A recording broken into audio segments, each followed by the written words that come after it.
Friends, good morning, welcome back to my channel Shriya লাইফস্টাইলে তোমাদের সবাইকে স্বাগত। তো আজ হচ্ছে শনিবার আর আমি এখন থেকে স্টার্ট করলাম আমার ব্লগটা। তো তোমরা সবাই কেমন আছো? আশা করি ভালো আছো, আমিও ভালো আছি, সুস্থ আছি। তো আজকে একটা মানে আগে কখনো আমি খাইনি, মানে বুটের মানে তোমার কাঁচা ছোলাটা যেটা ভেজানো হয় সেই ছোলার আর কি বড়া বানাবো আজকে। তো চলো তোমাদের সাথেও শেয়ার করবো, তোমরা দেখতে থাকো আজ আমি সারাদিনে কি করছি। তো দেখো আজকে সকাল সকাল আমি ফ্রিজের যত পার্টস আছে সব খুলে আমি পরিষ্কার করতে বসে গেছি। তো আমার মামা আমার বর এখন ঘুমোচ্ছে, তো বলি এখন কোনো কাজ নেই, সবজিও কাটা হয়ে গেছে, তো কি করব। তো সেই জন্য যত মানে ট্রে এগুলো আছে ওগুলো সব ধুয়ে নিচ্ছি ভালো করে। আর অনেক দিন ধোয়া হয়নি আমাদের অবশ্য, তো সেই জন্য বেশ একটু নোংরাও হয়ে গেছিলো। আর বুঝতেই পারছো তো ফ্রিজে সবজি টবজি বেঁচে গেলে তো রাখা হয়, তো সেই কারণে ঝোল টোল অনেক সময় পড়ে যায়, তো মানে কাচের মধ্যে বা সাদা ফাইবারটার মধ্যে একটা দাগ লেগে যায়, তো দেখতেও খারাপ লাগে। লোকজন এলে ফ্রিজ খুললে তখন মানে কি ভাববে তারা যে একটু পরিষ্কারও করে রাখে না। তো আমাদের বাড়িতে সামনেই কীর্তন আসছে, তো সেই কারণে বলি এখন ফ্রিজটা একটু মুছে রাখি, তাহলে মানে পরিষ্কার থাকবে। আর আর আর একটা সত্যি কথা কি বলো তো, মানে 5 জনের হাতে জিনিস বেশি একটু নোংরা হবে আর জিনিস বেশি অগোছালাও থাকে। আর যদি তুমি একা হাতে পুরোটাই করো তাহলে মানে বেশ সেই জিনিসটা গোছানো বাগানো থাকে। আর আমি আবার আমার কিছু গোছানো থাকলে সেটা আমার যদি কেউ অগোছালো করে দেয় আমার খুব খারাপ লাগে সেই জিনিসটা। তো যাই হোক, দেখো তোমাদের সাথে কথা বলতে বলতে আমি এই ফ্রিজের ট্রে এগুলো মুছে ভালো করে ধুয়ে নিচ্ছি সার্ফ জলে।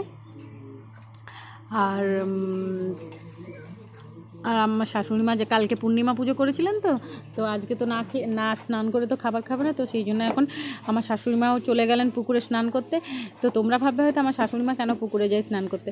তো আমার শাশুড়ি মা মানে প্রথম থেকে পুকুরে যেয়ে অভ্যস্ত, তো সেই জন্য মানে বাড়িতে স্নান করতে ভালো লাগে না আমার শাশুড়ি মায়ের। আর আমার শাশুড়ি মা বেশ মানে সবার কাপড় নিয়েই যায়, যেহেতু পুকুরে যায় সেহেতু পুকুর থেকে কেচে নিয়ে আসে। তো দেখো এগুলো আমার সাবান দিয়ে ভালো করে ধোয়া হয়ে গেছে, মানে সার্ফ দিয়ে এবারে ভালো করে জল দিয়ে ভালো করে ধুয়ে নিচ্ছি। তো দেখো তোমাদেরকে দেখালাম আমি আমার ফ্রিজটার অবস্থা, দেখো ফ্রিজটা কতটা নোংরা হয়েছিল। তো বলো এত নোংরা কি ফ্রিজ রাখা যায়? তো এই দেখো আমি ছোলাটা পেস্ট করে তারপরে এর মধ্যে বেসন, লঙ্কা, আদা, জিরে, হলুদ সব কিছু দিয়ে ভালো করে মাখিয়ে রেখেছি। তো এটা আমি 30 মিনিট ঢাকা দিয়ে রাখবো। কাঁচা ছোলার বড়া যদি শুধু করো তাহলে ভালো তেলে উঠতে চায় না, তো সেই জন্য একটু বেসন মিশিয়ে দিলে মানে খেতেও ভালো লাগে আর উঠেও যায় তাড়াতাড়ি। আর দেখো আমার পোকোসোনাকে আজ আমি কলা খাওয়াচ্ছি, আজকে বলে নয় কালকেও আমি খাইয়েছি কলা। তো দেখো কত সুন্দর টুকুর টুকুর করে কলাটা খেয়ে নিচ্ছে। যখন কলাটা দিচ্ছি তখন পেছন ঘুরে খাচ্ছে, আর ও কি সামনের দিকে আমার দিকে ঘুরে যাচ্ছে। আর এদিকে আমি পোকোসোনাকে খাওয়াচ্ছি আর মাম্মাম বারবার ফোনটার কাছে চলে আসছে। আর আমার শ্বশুরমশাই চলে এসছেন বাড়ি বাজার থেকে। তো মানে যা রোদ দিচ্ছে আজকে আর যা গরম, যে কোনো মানুষই আর কি অস্থির হয়ে যাবে।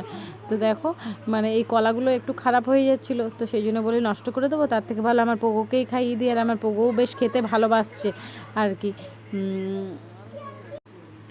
তো সবাই যেমন পাখিকে ছেড়ে রাখে, টিয়া পাখিকে, আমারও খুব ছেড়ে রাখতে ইচ্ছে করে, যে মানে ওর ঘরের চারিদিকে ঘুরে বেড়াবে আর কি মানুষের মতো। তো কি বলো তো, একবার উড়ে গেছে তো সেই জন্য ভয় পাই যদি আবার উড়ে দেয়।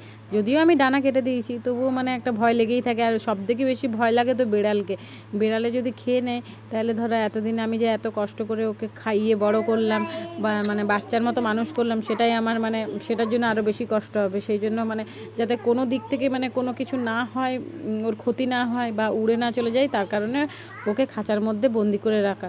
না হলে খাঁচার মধ্যে বন্দি করে রাখার ইচ্ছে আমার নেই, কিন্তু কি করবে বলো, আমি মানে বাধ্য হয়ে রাখছি। তো দেখো আজ আমাদের বাড়িতে আমাদের পুরোহিত ঠাকুর এসেছেন, মানে যিনি আমাদের বাড়িতে পুজো করেন আর কি। তো উনি আমাদের বাড়িতে রান্না করবেন।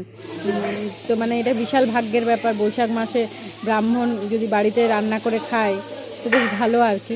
তো দেখো আর ঠাকুরমশাই আজকে উনি আমাদের ঠাকুরমশাই উনি নিজেই রান্না করেন, মানে নিজেই রান্না করেন আজকে। আমাদের ছোঁয়া খান না, মানে কারুর বাড়িতেই আর কি খান না ছোঁয়াটা।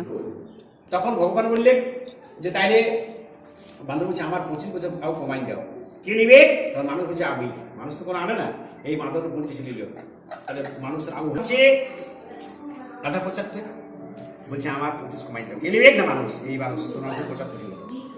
শকুনের 100, এই 120 এই 100 বছর মানে মানুষ বাবু, কিন্তু আমাদের ভগবান জন্ম দিয়েছিল আরো মানে দিয়েছিল 25 বছর। আর এই যে আমার ছোট ননদের ছেলে আজ আমাদের বাড়িতে এসছে।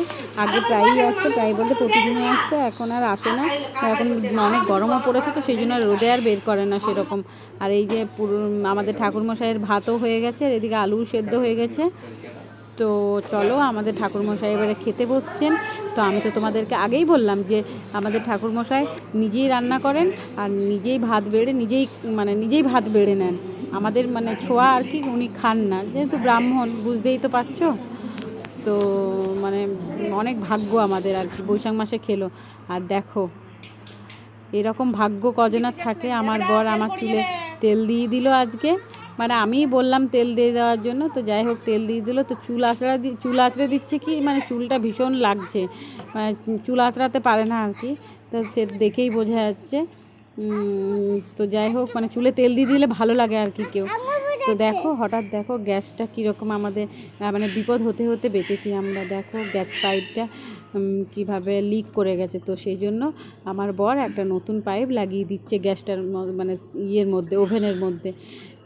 আমরা আগে দেখিনি, আর গ্যাস লিক হতো প্রায়ই, তো আমরা বুঝতে পারতাম না। দিয়ে আজকে আমাদের গ্যাসটা শেষ হয়েছে, গ্যাস সিলিন্ডারটা দিয়ে হঠাৎ আজকে আমি লাগিয়েছি। দিয়ে লাগানোর পরে ভাবছি যে কেন এত গন্ধ উঠছে, দিয়ে আমার বরকে দেখা করালাম, তো এই অবস্থা আর কি। তো যাই হোক মানে বিপদ হতে হতে আমরা বেঁচে গেছি। তো দেখো এখন রাত হয়ে গেছে আর আমার মাম্মাম নেল পলিশ নিয়ে বসেছে। তো হাতে লাগানো তো দেখতেই পাচ্ছ, হাতে লাগানো কমপ্লিট হয়ে গেছে ওর। এবার পায়ে লাগিয়েছে, মানে যাচ্ছে তাইভাবে দেখো কীরকমভাবে ও নেল পালিশ লাগিয়েছে। তো যাই হোক ও কথা বললে কথা শুনছে না, আর এখন একটু শরীরটা ভালো নেই, তো তাই ওকে বকাবকি করিনি আমি। তুমি কি কালারের নেল পলিশ লাগাচ্ছ? হ্যাঁ, ইয়েলো মানে?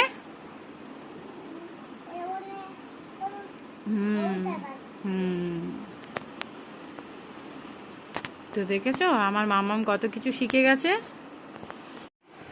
তো আমি বেডের ওপর শুয়ে আছি আর মাম্মামের কাণ্ড কারখানাগুলো দেখছি, মাম্মাম কি কি করছে কি কি না।